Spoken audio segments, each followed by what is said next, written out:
Il m'est arrivé, voici peu de jours, une fort piquante aventure dont je vais avoir l'avantage de mettre mon élégante clientèle au courant. Il n'était pas loin de 6 heures, je sortais du palais où la plaidoirie de mon avocat m'avait si cruellement altéré que je constatais l'urgence d'entrer à la brasserie de Réher et d'y boire un de ces bocs dont elle a seule le secret. J'étais installé depuis 2 minutes quand je me sentis curieusement observé par un grand jeune homme pâle et triste en face de moi. Bientôt, ce personnage se leva, se dirigea vers moi et, fort poliment, « Vous plairait-il de m'accorder quelques instants de bienveillante attention ?»« Volontiers, acquiesçai-je. Vous me faites l'effet, monsieur, d'un pour qui rien de ce qui est humain ne demeure étranger. Je suis cet un.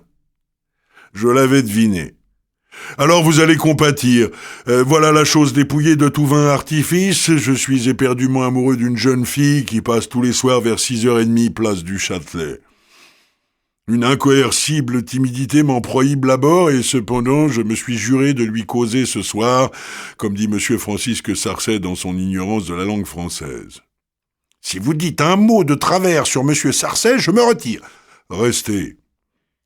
Alors j'ai imaginé, pour la conquête de la jeune personne en question, un truc vaudevillard et vieux comme le monde, mais qui pourrait d'autant mieux réussir. Parlez! Quand la jeune fille poindra à l'horizon du boulevard de Sébastopol, je vous la désignerai discrètement. Vous lui emboîterez le pas, vous lui conterez les 1000 coutumières et stupides fadaises.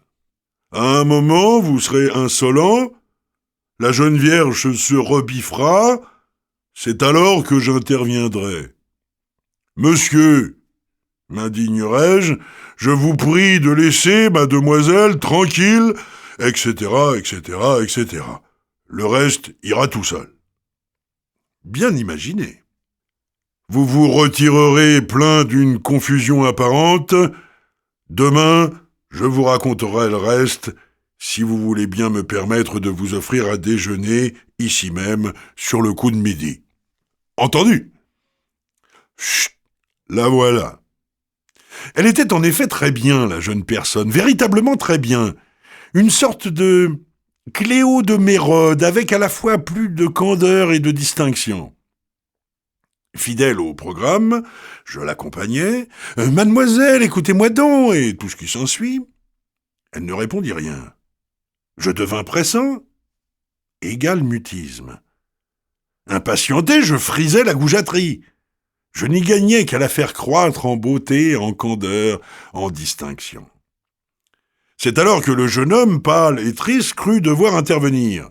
« Monsieur, je vous prie de laisser cette jeune fille en paix. » La demoiselle détourna la tête, s'empourpra de colère, et d'une voix enrouée et faubourienne, « Eh ben, quoi ?»